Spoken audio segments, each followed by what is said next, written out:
Good morning, everyone. How are you? I hope you will be fine at home. In that time, all students keep at home and save at home. Okay. Firstly, discuss about our channel. It means a student guideline.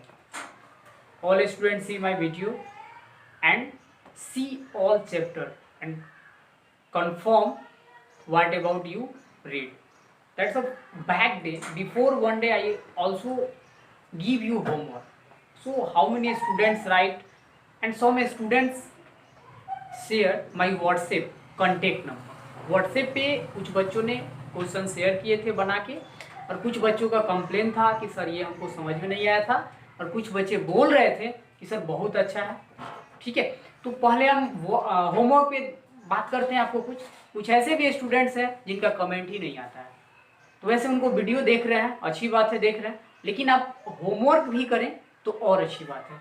Homework के साथ अभी आपका time pass हो रहा है, video देख रहे हैं तो टाइम पास हो रहा है, लेकिन आपका स्टडी भी कंटिन्यू रह रहा है. और ये अभी भूल जाए कि इतना जल्दी आपका कोविड-19 जो है एंड होगा, क्योंकि डे टू डे जो कंडीशन है और क्रिटिकल होते जा रहा है, और आपको घर में ही सब कोई कैद होते जा रहा है. तो एक चीज ध्यान रखें, आपको इसी के साथ ये आपके पास एक गोल्डन चांस है, एक गोल्डन चांस है आपको स्टडी में और बेटर से बेटर करने का. और उसमें एक छोटा सा हेल्प हमारे चैनल के द्वारा भी है कि हमारा चैनल जो है स्टूडेंट गाइडलाइन जो आपको स्टडी प्रोवाइड करा रहा है, स्टडी मटेरियल प्रोवाइड करा रहा है. और इसमें आपको स्टूडेंट गाइडलाइन यूट्यूब पे मिल रहा है, फिर उसके बाद टेलीग्राम पे मिल रहा है, व्हाट्सएप पे मिल रहा है. तो ये सभी जो चीजें हैं जहां पे आपको कमेंट करने पे आपका क्वेश्चन सॉल्व भी किया जाता है, और आपको अगर प्रॉब्लम है तो उस प्रॉब्लम को सॉल्व भी किया जाता है. तो सबसे पहले उसमें प्रॉब्लम था कुछ बच्चों का कि सर जो हम लोग 9 का डिविजिबिलिटी रूल पढ़े थे उसमें थोड़ा सा एक बार हिंट्स दीजिए. तो उसमें 9 में क्या था, 9 का जो डिविजिबिलिटी रूल था वो क्या था. तो याद करेंगे कि सर ने बताए थे उस दिन कि 3 और 9 का रूल दोनों था क्या, सेम था. यानी कि 3 के रूल्स में क्या थे कि सभी नंबर को ऐड करके 3 से डिवाइड करना है. यदि वो डिजिट 3 से डिवाइड हो जाता है तो आपका वो नंबर डिविजिबल ऑफ 3 हो सकता है. और 9 का क्या था, सेम कंडीशन था कि सभी नंबर को ऐड करेंगे, यदि वो नंबर 9 के टेबल से डिविजिबल होता है तो वो नंबर डिविजिबल था. तो आपके बुक में भी क्वेश्चंस दिए थे, हमने भी बुक आपका चेक किया था, कुछ बच्चों का क्वेश्चन कॉपी भी चेक किया था जो कि हमें व्हाट्सएप किए थे. तो प्रॉब्लम क्या था उसमें, कोई बच्चे मिस्टेक किए थे क्या 9 में, जैसे क्या करते थे कि 9 को डायरेक्ट इतना बड़ा सा, जैसे कि 9 का कोई क्वेश्चन आ गया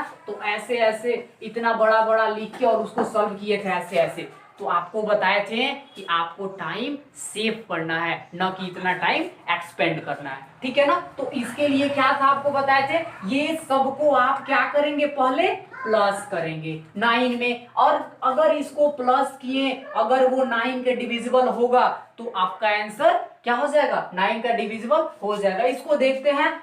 अब 8 8 8 और ये 8 8 16 हुआ, 16 और 3 16 और 16 क्या होता है 32, 32 और 3 35 हुआ. अब देखते हैं क्या 35 जो है वो 9 के टेबल में आता है क्या. अब ये बताइए, ये इजी है डिवाइड करना कि ये, आपको पता होगा ये इजी है या ये इजी है. तो यहाँ पे 9 है तो 9 4 जा 36 होता है, लेकिन 9 3 जा 27 होगा. अब देखिए यहाँ पे 15 से 7 जाएगा 8, ये कैंसिल. अब आपका रिमाइंडर आया क्या, तो आपका आंसर कटेगा, आंसर होगा, ये डिविजिबल होगा नहीं होगा. तो ये इतना बड़ा सा लिखने की आपको जरूरत नहीं है. यदि इसको ऐड किए तो अब टोटल को ऐड किए, अगर 9 से डिवाइड हो गया तो आपका डिविजिबल सही है. उसमें केवल चेक करना था आपको कि कौन कौन सा नंबर है जो 3 से डिविजिबल है, कौन सा है 2 से, 5 से, 10 से, 11 से, ये केवल चेक करना था, न कि आपको कॉपी में पूरा बनाना था. बट रॉप में रूल्स जरूर लिखना था उसका कि यदि 9 का डिविजिबिलिटी पूछता है,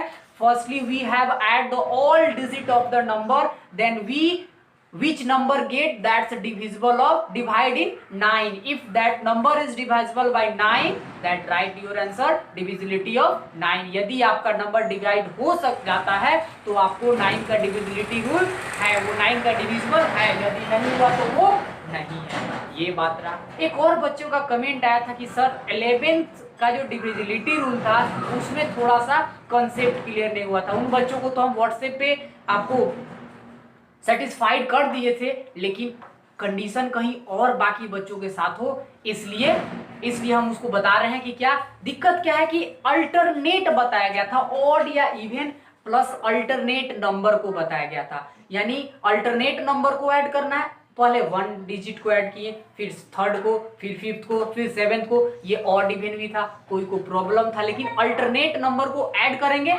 अल्टरनेट नंबर को ऐड करने के बाद उस नंबर का जो डिफरेंसेस जो था अगर 0 आता था तो वो आपको डिविजिबल ऑफ 11 होता था। Is that clear? तो अब किसी को प्रॉब्लम नहीं है। यदि किसी को अभी भी प्रॉब्लम होगा तो आप कमेंट बॉक्स में जाएंगे और कमेंट करेंगे। अगर क्वेश्चन में दिक्कत होगा तो व्हाट्सएप नंबर आपके पास है, व्हाट्सएप करेंगे। Is that clear? So let us start our today's topic. I think you get I also give in homework topic is more than time, but today we have discussed about our first topic is prime factor and factorization. Firstly, you write in your copy prime factor, what is prime factor and what is prime factorization. Okay, so start. चलिए तो start करते हैं हम आज का topic. आज का हमारा टॉपिक है प्राइम फैक्टर और प्राइम फैक्टराइजेशन। ठीक है, तो सबसे पहले हम पढ़ेंगे प्राइम फैक्टर क्या है। तो प्राइम नंबर आपको पता चल गया था 1 और इटसेल्फ था, तो वो प्राइम नंबर था।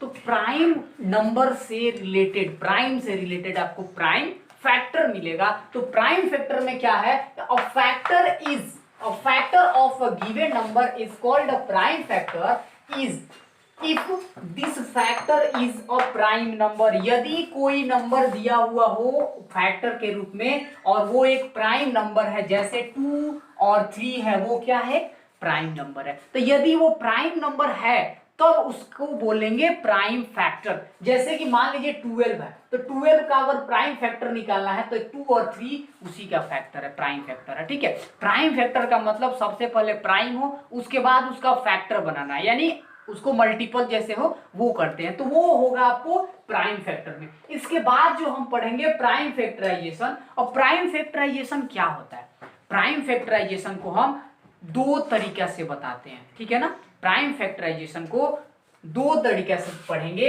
एक पढ़ेंगे आपको फैक्टर के माध्यम से, जैसे एक पढ़ेंगे फैक्टर ट्री के माध्यम से, और एक पढ़ेंगे आपको डिवीजन मेथड से। एक क्या पढ़ेंगे, डिवीजन मेथड से। तो यहां पे पढ़ेंगे हम डिवीजन मेथड, और एक पढ़ेंगे आपको प्राइम फैक्टराइज। अब फैक्टर ट्री में क्या होता है, तो फैक्टर ट्री देखिए, आपको पता होगा कि ट्री होता कैसा है। ट्री कैसे होता है, ट्री कैसे होता है, तो यहाँ पे आपको सॉरी यहाँ पे गलत हो गया था, डिवीजन मेथड। ठीक है, तो ये डिवीजन मेथड था और ये फैक्टर ट्री था। ठीक है, तो सबसे पहले हम अगर कोई एग्जांपल लेते हैं फैक्टर ट्री बनाने का, जैसे क्वेश्चन दे देगा आपको, यहाँ पे 24 है, 24 का मेक अ प्राइम फैक्टर या गिव द प्राइम फैक्टराइजेशन या give the prime factorisation of 24, वो भी अगर मेथड दे दे फैक्टर ट्री बनाने के लिए, तो क्या करेंगे, आपको पता होगा 2 चीज। इसको ऐसे मान लीजिए ये ट्री के जैसा दिख रहा है, तो इसको उस पार्ट में तोड़ेंगे, उस पार्ट में डिवाइड करेंगे जिसमें ये मल्टीपल इसका हो जाए, और कोशिश ये करते हैं कि स्टार्टिंग हमारा 2 से होता है, जैसे कि हम एलसीएम करते हैं। अब देखिए ये अगर यहाँ पे हम 2 लिखते हैं तो 2 के टेबल में 24 कितने बार में है, 12 में। इसका काम एंड हो गया, ये यही तक काम करेगा। नेक्स्ट पॉइंट आपको बनाएंगे फिर उसी तरह से, ये ट्री का माध्यम है। ठीक है, फिर देखिए अगर यहाँ पे हम फिर 2 लेते हैं तो ये कितना हो गया, 2 6 12 होता है। फिर देखिए फिर अगर ये बनने वाला है तो क्या 2 के टेबल में 6 है, कितने बार में है, 3 बार में। अब देखिए 3 आया तो 3 के टेबल में है ये, तो ये यहाँ पे क्या हो जाएगा 3 और यहाँ पे क्या हो जाएगा 1। Is that clear? यानी यहाँ पे आपको 3 मल्टीपल ऑफ 1, 3 मल्टीपल ऑफ 1, तो ये यहाँ पे हुआ। अब इसका कोई पूछेगा अब आंसर कैसे निकालेंगे, तो ये 2 हुआ, फिर ये 2 हुआ, फिर ये 2 और ये क्या हो गया 3 हो गया। तो लिखते कैसे है यहाँ पे 24, factor of 24 equal to 2 multiply 2 multiply 2 multiply 3, और 1 को अगर लिखते हैं तो वही आंसर होता है, इसलिए 1 को नहीं लिखते हैं। देखिए अब यहाँ पे 1 2 3 है, यानी अगर लिखें तो 2 का पावर 3 और 3 लिख सकते हैं, ऐसे भी लिख सकते हैं। और इसका अगर आंसर पूछता है तो 2 2 जा 4, 4 2 जा 8 और 8 3 जा 24, ये आपका आंसर आ गया। तो ये हुआ आपको फैक्टर ट्री, ये फैक्टर ट्री बनाने का, यानी फैक्टर ट्री के माध्यम से जब पूछेगा तो आपका आंसर ऐसे बनेगा। And that's the same question how to crack, how to defined with the help of division method, यानी डिवीजन मेथड के साथ अगर बनाना हो तो कैसे बनाएंगे। उसके लिए आपको सेम एग्जांपल लेते हैं 24, ठीक है 24 लेते हैं। आपको पता होगा कि आप एलसीएम बचपन से पढ़ते आ रहे हैं, एलसीएम, तो एलसीएम को ही हम इसमें डिवीजन मेथड बोलते हैं, ठीक है। तो डिवीजन मेथड में आपको पता होगा रूल्स में क्या था कि आपको फर्स्ट में स्टार्ट कहां से करते हैं 2 से। तो क्या ये 2 के टेबल में 24 आता है कितने बार में 12, 12 2 जा 24। फिर से देखते हैं क्या ये 2 के टेबल में फिर से कटेगा, तो 2 के टेबल में कटेगा कितने बार से 6 बार में। फिर देखते हैं 6 है, 6 2 के टेबल में है क्या 3 बार में है। फिर अगर यहाँ पे 3 को देखते हैं तो 1, अब इसका मल्टीपल लिखेंगे, वो कैसे, तो देखिए फैक्टर ऑफ 24, 2 फिर 2 है और फिर 3। अब पता है आपको बताया कि 1 क्यों, क्योंकि 1 का जो मल्टीपल होता है हमेशा 1 ही आता है, इसलिए 1 को नहीं लिखते हैं। तो अगर इसका आंसर चेक करेंगे, इसको भी हम ऐसे लिख सकते हैं 2 का पावर 3 और 3 का पावर 1। Is that clear. तो ये यहाँ पे हुआ। अब इसका अगर कोई आंसर पूछ दे तो आपको ये हो गया। अगर इसका पूरा फाइनली आंसर पूछता है, यानी 24 का फैक्टर कौन कौन सा है, तो 2 का पावर क्यू मल्टीपल ऑफ 3 होता है। ये तो पता चल गया। अब इसके बाद आपके बुक में जब भी बोलेगा क्वेश्चन, अगर क्वेश्चन में बोले कि गिव द फैक्टराइजेशन या give the factorization with the help of factor tree, तो ऐसे बनाएंगे। अगर बोल दे प्राइम फैक्टराइजेशन, तो प्राइम फैक्टराइजेशन में, और डिवीजन मेथड से बोलता है तो ऐसे डिवीजन मेथड्स बनाएंगे। Is that clear? If you have any problem then say me, firstly you note in your copy, okay.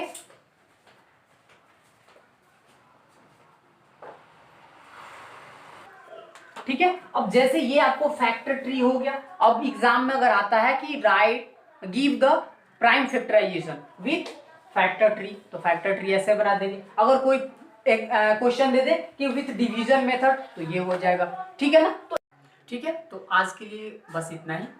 फिर मिलते हैं आपको नेक्स्ट वीडियो में। जहां रहें, सेफ रहें, सुरक्षित रहें, और हमारे वीडियो को लाइक करें, शेयर करें, कमेंट करें और सब्सक्राइब जरूर करें, और बेल आइकन को दबाना ना भूलें, ताकि आपके हमारे चैनल को जो भी अपडेट रहे वो सबसे पहले आप तक पहुंचे। ओके, तब तक घर में रहें, सेफ रहें। धन्यवाद।